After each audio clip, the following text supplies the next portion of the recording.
विजयनगर राज्य में एक समय अजीब सी समस्या खड़ी हो गई। राजा कृष्णदेवराय के दरबार में रोज कोई न कोई शिकायत लेकर आता, लेकिन उस दिन जो बात सामने आई उसने पूरे दरबार को चौंका दिया। राजा ने घोषणा की, राज्य की आमदनी बढ़ाने के लिए आज से अदृश्य कर लगाया जाएगा। सभी मंत्री एक दूसरे का मुंह देखने लगे। एक मंत्री ने डरते हुए पूछा, महाराज, यह अदृश्य कर क्या होता है?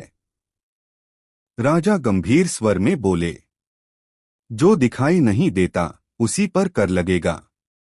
हर व्यक्ति को इसका भुगतान करना होगा। प्रजा में हड़कंप। घोषणा होते ही पूरे राज्य में अफरा तफरी मच गई।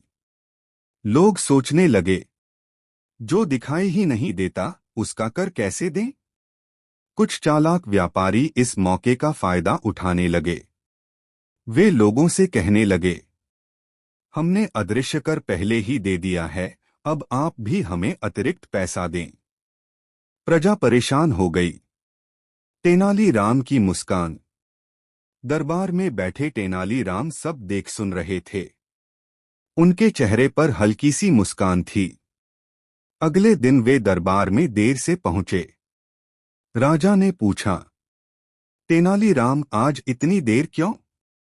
तेनालीराम बोले, महाराज, रास्ते में मैं अदृश्य कर भरने गया था।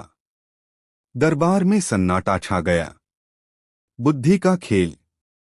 राजा ने चौंक कर पूछा, तो तुमने कर भर दिया? तेनालीराम ने हाथ जोड़कर कहा, हाँ महाराज, मैंने उतना ही अदृश्य धन दिया जितना कर आपने मांगा था। राजा ने कहा, पर वह धन कहाँ है?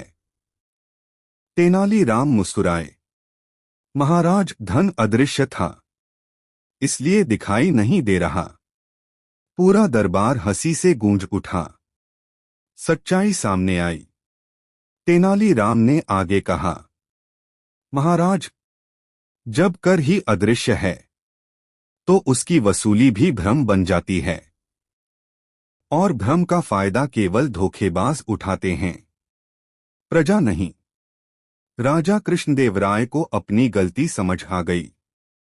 उन्होंने तुरंत आदेश दिया, अदृश्य कर की घोषणा रद्द की जाती है। न्याय की जीत। राजा ने तेनालीराम की प्रशंसा की और कहा, तुमने आज बिना विरोध किए मुझे सच्चाई दिखा दी। तेनालीराम ने विनम्रता से कहा, महाराज, बुद्धि से दिया गया उत्तर तलवार से भी अधिक तेज होता है। कहानी से शिक्षा। अन्यायपूर्ण नियम बुद्धि से ही सुधारे जा सकते हैं। जो निर्णय जनता को समझ न आए वह गलत होता है। सच्ची बुद्धिमत्ता अहंकार नहीं, समाधान लाती है।